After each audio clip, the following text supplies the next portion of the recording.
now watching Dragon Ball FighterZ.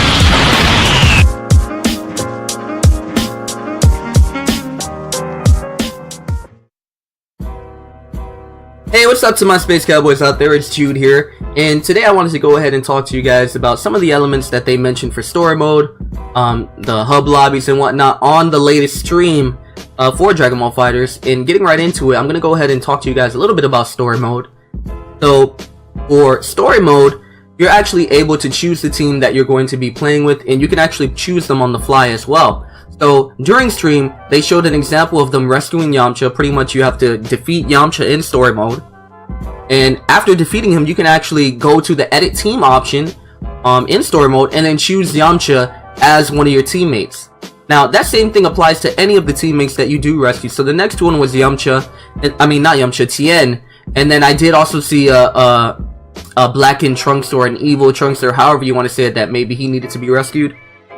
An evil Trunks, so that you can then go ahead and play as them or add them to your team after you've rescued them.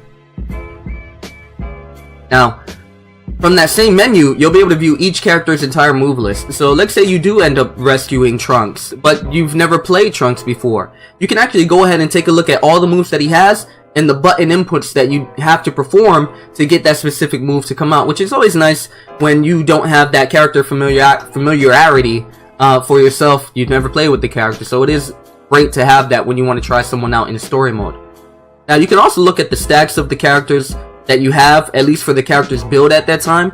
As you guys know, there is a leveling system in place. It's an RPG system pretty much, where the more you use a character and the more you take them into battle, the more you do well, the character gains experience and they can level up.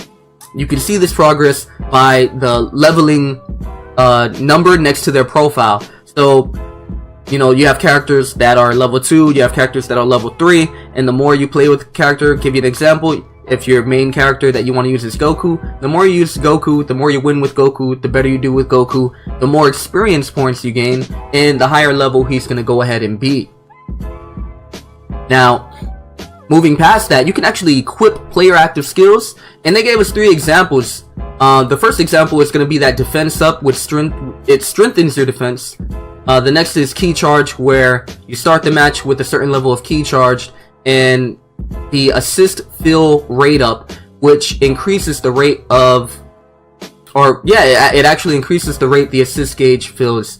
So pretty much you have one that strengthens your defense. In other words, you take less damage. You have another one where your key starts at a certain level. I'm not sure what that level is. I'm pretty sure it's gonna level up because each of these modifiers have levels. So you can take the modifier from level 1 to level 2 to level 3. I'm not sure how far they'll go, but it is a nice addition where you can start the match with a little bit more key than normal. And then obviously you have the assist fill rate up. This one is obvious. It pretty much shortens the time that for in between transitions where you can use your assist again. So let's say you have a maxed out assist fill rate up.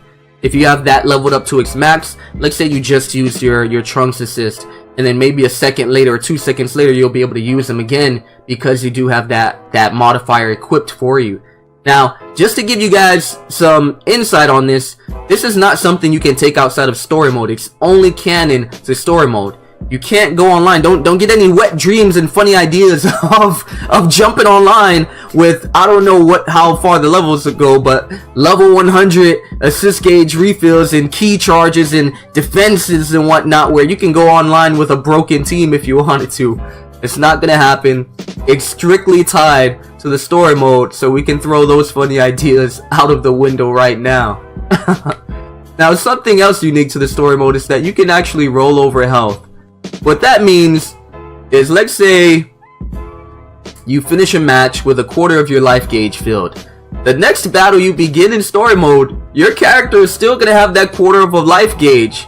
I'm not sure how you refill health in the story mode. Maybe they have some icons on the map, or maybe places you can go, or things you can purchase where it refills your health. But yeah, it's sounds like story mode is going to be a little bit more difficult than I originally thought because of that type of feature.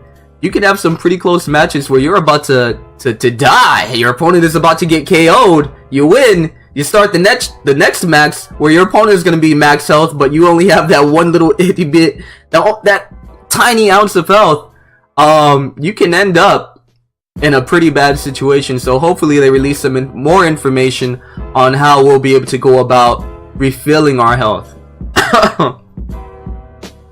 Now, another thing that we can actually customize, this is going to be more gameplay oriented in the sense of, or rather display oriented, I apologize. If we wanted to, we can actually have the HUD on or off. We can actually choose to play either way. So if you wanted to turn off all you're looking at your meter, your health, and sparking and whatnot, you can actually turn that off. And it does actually look nice. It gives you that cinematic feel. It honestly really does look like the anime that you control. Now, obviously, for anybody out there, I wouldn't get any ideas, or I mean, you can if you want.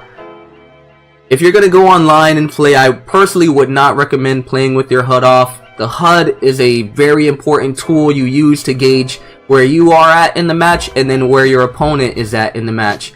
You make different decisions and you do different things based off the information given to you by that HUD. So you will be at a big disadvantage if you do decide to play without the HUD on. But then again, that's just my opinion. You guys may be expert level pros by the time this game comes out, and maybe you just feel more comfortable with the HUD off. So I'll leave that up for you guys to decide. Now, something else that they did mention, this was actually, I'm very happy to hear this because not many games do this. Each stage in every character has its in their own theme. What that means, we have a lot of music in this game. So Namek has its own theme song, West City has its own theme song, and then vice versa. Goku Black has his own theme song, Gohan has his own theme song, Piccolo, etc, etc. So we have a lot of music to choose from when playing this game and what we want to hear when playing it. Now, there's also a nifty little feature that they showed off when you're in the hub lobby, where I'm gonna go based off of the controller that they were using. You press the left trigger on the Xbox controller, and what it does is it brings up a quick select menu where you can pretty much choose to go wherever you want, like the story platform, practice, arcade, local battle, replay, and you know, the shop, and it'll automatically teleport you directly to the place of your choosing. You know, normally what you would have to do is run up to each platform, and I'm pretty sure you guys already know that if you do this enough times, you're gonna get very tired. It's gonna feel very tedious, and it's gonna take some of the enjoyment out of your way. It's gonna feel like a chore to play the game. Personally, I'm not sure why they went with a hub, an actual hub for a fighting game where you actually have to run off to where you want to go. It's a great idea for online mode. It boosts that social interaction to play with other people and meet and greet and whatnot. But for offline, hopefully they have an option where you do not have to resort to that. But I'll be honest, after building that type of thing, I highly doubt they're going to give you the option to just do away with the hub, and I'm pretty sure you're going to have to go to that quick select. So I am happy that they did bring that into the game. Now, one thing that they did quickly mention on the slide, there is a tournament mode. They just quickly, you know, mentioned it. They didn't say anything in regards to, you know, what it's for or how it works and etc, etc. I'm curious myself, is the story mode, I mean not the story, is the tournament mode going to be something that you strictly do offline? Is it something that you can also do online, where you can have online tournaments, you can organize them on forums and other places where you can actually host online tournaments? Or is it possible that, similar to what I believe they've done with Xenoverse, I've never personally played the tournament mode in Xenoverse, but I'm pretty sure that every now and again they'll have a tournament where there are actually things on the line, like you can win a t-shirt or something in Xenoverse. I'm not sure how they would do it in Fighters. Maybe you can win a different color. Maybe you can win some shop money or whatever their currency is to buy things from the shop when you actually do compete in this tournament. So they have a lot of different, or there are a lot of different options they can go with that tournament mode, but they did not mention anything past the fact that there is a tournament mode in the game. And Last but not least, they did also mention different interactions depending on who's heading the teams. So the example that they gave is if Hit starts the match against Goku Black, they'll mention that you look like Goku, but you're not Goku. And then they also have other interactions along those lines, obviously. Now, if you guys have been keeping up with the news and updates regarding Dragon Ball FighterZ, you guys already know about, what are they called? They're called dramatic openers, I believe. And then obviously they have the dramatic enders. So the one that we've all seen is the scene where Frieza's headlining his team, Goku is headlining his team, and immediately when that match starts, they show the scene pretty much where Goku turns Super Saiyan. Frieza lifts Krillin up into the air, and then, you know, he destroys him.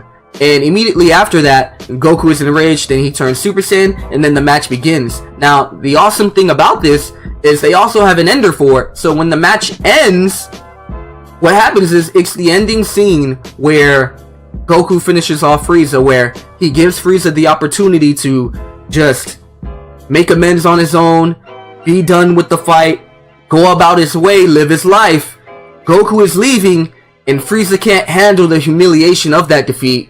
So as Goku is leaving, he fires a blast at Goku. Obviously, Goku notices it, turns around and blasts Frieza into what we thought would be his demise. Now, a nice little touch that they added to this was the fact that Goku was more saddened by the fact that Frieza did not take his kind gesture to just go about his life. He saw that Frieza didn't, he just knew that Frieza didn't want to change, and he was sad that Frieza, or that the whole situation had to come to him having to have finished Frieza off. But that's it for today, guys. Tell me what you think about all the different modes and different things that we learned about the story mode, the online mode, or the hub lobby, and other different things that we can do in the game. Let me know what you think. Do you guys enjoy the fact that there is an RPG element where you can level up your characters, where you can apply different modifiers to them and whatnot? How do you feel that, you know, that's going to go into the play? Are you happy that it's only strictly story mode, or are you a bit disappointed that you can't take it outside of story mode and maybe play online ranked, or at least even arcade matches, or take it into practice mode so that you can better build your team for story mode? Let me know what you guys think in the comment section down below. Go ahead and click the subscribe and notification bell to keep up to date with all my daily content, guys. I'm Jude, you guys already know, and until next time, bang.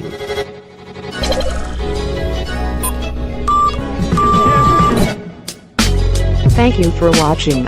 If you enjoyed, please leave a like, comment, and subscribe. Until next time, see you later.